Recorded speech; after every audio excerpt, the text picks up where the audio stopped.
आइए देखते हैं मध्य प्रदेश की दोपहर की बड़ी खबरें।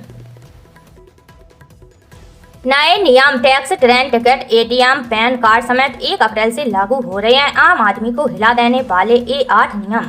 आपको बता दें 1 अप्रैल 2026 से नए कारोबारी साल की शुरुआत के साथ पूरे देश में कई अहम बदलाव लागू होने जा रहे हैं जो आम नागरिकों की रोजमर्रा की जिंदगी को प्रभावित करेंगे। इन बदलावों में इनकम टैक्स से जुड़े नियम, पैन कार्ड के नए नियम, एटीएम से पैसे निकालने के नियम, रेलवे ट्रेन टिकट समेत कुल 8 नियम शामिल हैं जिनका सीधा असर आम आदमी पर पड़ सकता है।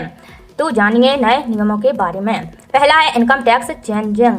नया इनकम टैक्स कानून इनकम टैक्स एक्ट 2025 लागू होगा जो 1961 के कानून की जगह लेगा। नए कानून में असेसमेंट ईयर और प्रीवियस ईयर की जगह एक ही टैक्स ईयर लागू किया जाएगा। इसके साथ कई बदलाव किए गए हैं ताकि नियमों को अधिक स्पष्ट बनाया जा सके। दूसरा है पैन कार्ड के नियम। पैन कार्ड नियम सख्त। इनकम टैक्स विभाग अब पैन आवेदन के लिए सिर्फ आधार को जन्म तिथि के प्रमाण के रूप में स्वीकार नहीं करेगा। इसके लिए 10वीं का सर्टिफिकेट या पासपोर्ट जैसे दस्तावेज जरूरी होंगे। तीसरा है एलपीजी कीमतों में बदलाव। घरेलू एलपीजी सिलेंडर की कीमतों में 1 अप्रैल को बदलाव हो सकता है। हर महीने की पहली तारीख को एलपीजी की कीमतों की समीक्षा की जाती है। चौथा है सीएनजी, पीएनजी और एटीएफ की कीमतों में बदलाव। सीएनजी, पीएनजी और एविएशन टरबाइन फ्यूल की कीमतों में बदलाव किया जा सकता है। इससे हवाई किराया और रोजमर्रा का ट्रांसपोर्ट प्रभावित होगा। पांचवा है एटीएम निकासी शुल्क में बढ़ोतरी। एचडीएफसी बैंक 1 अप्रैल 2026 से यूपीआई एटीएम निकासी को फ्री लिमिट में शामिल करेगा। 5 ट्रांजैक्शन के बाद हर ट्रांजैक्शन पर 23 रुपये चार्ज होगा। बंधन बैंक मेट्रो शहरों में 3 और नॉन मेट्रो में 5 फ्री ट्रांजैक्शन देगा। इसके बाद 23 रुपये और असफल ट्रांजैक्शन पर 25 रुपये का चार्ज होगा। छठवा है दैनिक निकासी सीमा में कमी। पंजाब नेशनल बैंक ने कुछ कार्ड के लिए डेबिट कार्ड से निकासी की सीमा घटाकर 50,000 रुपये से 75,000 रुपये कर दी है। पहले यह सीमा 1 लाख रुपये तक थी। सातवां है ट्रेन टिकट कैंसिलेशन नियम सख्त। भारतीय रेलवे अब ट्रेन छूटने से 8 घंटे के भीतर टिकट कैंसिल करने पर कोई रिफंड नहीं देगा। पहले यह समय 4 घंटे था। आठवां है ट्रेन टिकट रिफंड नियम में बदलाव। अगर टिकट 8 से 24 घंटे पहले कैंसिल किया जाता है तो 50% रिफंड मिलेगा। 24 से 72 घंटे पहले कैंसिल करने पर 25% कटौती होगी। 72 घंटे से ज़्यादा पहले कैंसिल करने पर अधिकतम कैंसिलेशन चार्ज लगेगा और पूरा रिफंड नहीं मिलेगा। रिफंड रेलवे के नियमों के अनुसार होगा। रूस 4 महीने तक पेट्रोल नहीं बेचेगा। आपको बता दें रूस ने 1 अप्रैल से 31 जुलाई तक पेट्रोल निर्यात पर रोक का फैसला किया है। उप प्रधानमंत्री ने ऊर्जा मंत्रालय से इस प्रस्ताव को तैयार करने को कहा है। रूस के मुताबिक यह कदम घरेलू सप्लाई बनाए रखने और कीमतें नियंत्रित रखने के लिए है। नोवाक ने कहा कि मिडिल ईस्ट में चल रहे इजराइल ईरान जंग की वजह से ग्लोबल तेल और पेट्रोलियम प्रोडक्शन बाजार में अस्थिरता बढ़ी है। इससे कीमतों में उतार चढ़ाव हो रहा है। रूस रोजाना 1,20,000 से 1,70,000 बैरल पेट्रोल निर्यात करता है। निर्यात रोकने से चीन, तुर्की, ब्राजील, अफ्रीका और सिंगापुर जैसे देशों पर असर पड़ सकते हैं। ये देश रूसी तेल उत्पादों के बड़े खरीदार हैं। भारत पर असर कम होगा क्योंकि वह पेट्रोल नहीं कच्चा तेल खरीदता है।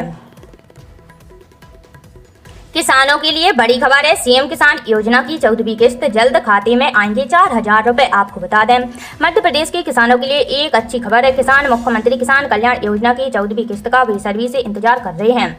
ऐसे में आइए जानते हैं कि मुख्यमंत्री किसान योजना की 14वीं किस्त के 2,000 रुपए उनके खाते में कब ट्रांसफर हो सकते हैं। मुख्यमंत्री डॉक्टर मोहन यादव राज्य के लगभग 82 से 83 किसानों के अकाउंट में मुख्यमंत्री किसान कल्याण योजना की 14वीं किस्त ट्रांसफर करने की तैयारी कर रहे हैं। गौरतलब है कि पीएम किसान योजना की 21वीं किस्त नवंबर 2025 में ही मिल गई थी, जिसके बाद से किसान राज्य सरकार की राशि का इंतजार कर रहे हैं। आमतौर पर राज्य सरकार पीएम किसान सम्मान निधि योजना की किस्तें जारी होने के तुरंत बाद सीएम किसान कल्याण योजना की राशि ट्रांसफर करती है, लेकिन इस बार 14वीं किस्त में देरी के लिए टेक्निकल और बजटीय कारण बताए जा रहे हैं। मध्य प्रदेश की सीएम किसान कल्याण योजना का पैसा उनके किसानों को मिलता है जो प्रधानमंत्री किसान सम्मान निधि योजना के तहत पंजीकृत हैं। मुख्यमंत्री किसान कल्याण योजना के तहत पात्र किसानों को हर साल 6,000 रुपए की आर्थिक मदद मिलती है जो डीबीटी के जरिए सीधे उनके बैंक अकाउंट में 3 बराबर किस्तों में ट्रांसफर की जाती है।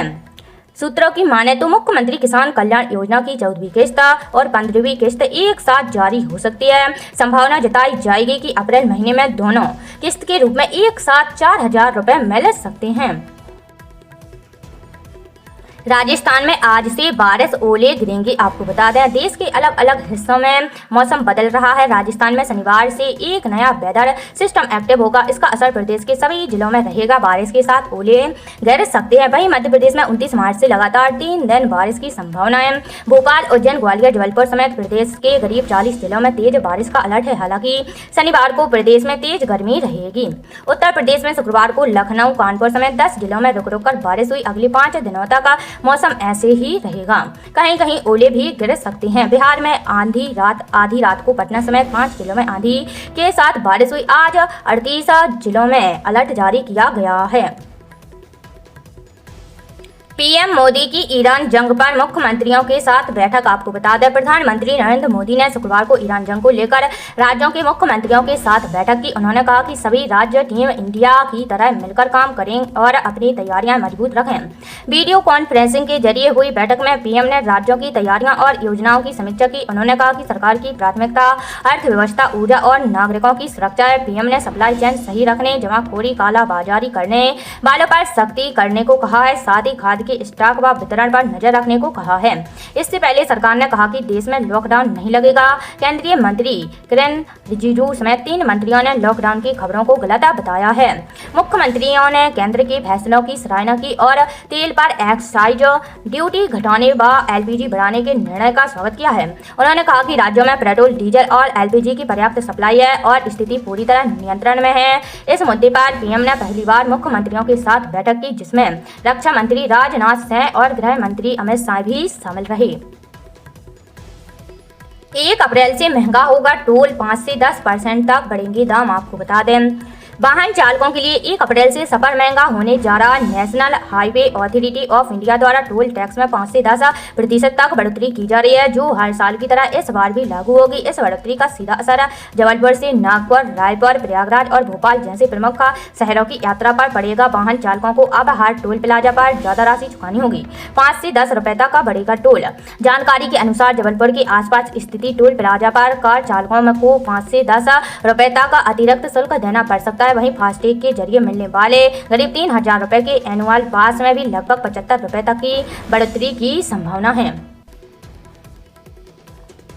चांदी 11,250 रुपए प्रति किलो फिसली। सोना भी 1,900 रुपए गिरकर 1,47,000 रुपए पर पहुंचा। आपको बता दें राष्ट्रीय राजधानी के सराफा बाजार में शुक्रवार को कीमती धातुओं की कीमतों में 5% तक की गिरावट आई है। चांदी 11,250 रुपए लुढ़ककर 2,30,000 रुपए प्रति किलोग्राम रही, जबकि सोना टूटकर 1,47,000 रुपए प्रति 10 ग्राम पर रहा। अखिल भारतीय सराफा संघ के अनुसार चांदी की कीमत 11,250 रुपए यानी लगभग 5% लुढ़ककर 2,30,000 रुपए प्रति किलोग्राम रह गई है, जो बुधवार को बाजार बंद होने के समय 2,41,250 रुपए प्रति किलोग्राम थी। रामनवमी के कारण गुरुवार को सराफा बाजार बंद थे। सराफा संघ के अनुसार 99.9% शुद्धता वाला सोना 1,900 रुपए यानी 1.3% टूटकर 1,47,800 रुपए प्रति 10 ग्राम रह गया है। पिछले बाजार सत्र में सोने की कीमत 1,49,700 रुपए प्रति 10 ग्राम पर बंद हुई थी। विश्लेषकों ने कहा कि सराफा कीमतें अस्थिर रहीं क्योंकि कच्चे तेल की कीमतों में उतार चढ़ाव और वैश्विक संकेतों ने निवेशकों की कारोबारी धारणा को प्रभावित किया है। अंतर्राष्ट्रीय बाजार में हाजिर सोना $37 यानी लगभग 1% बढ़कर लगभग $4,416 प्रति औंस हो गया है, जबकि चांदी 0.23% बढ़कर $68 प्रति औंस पर थी।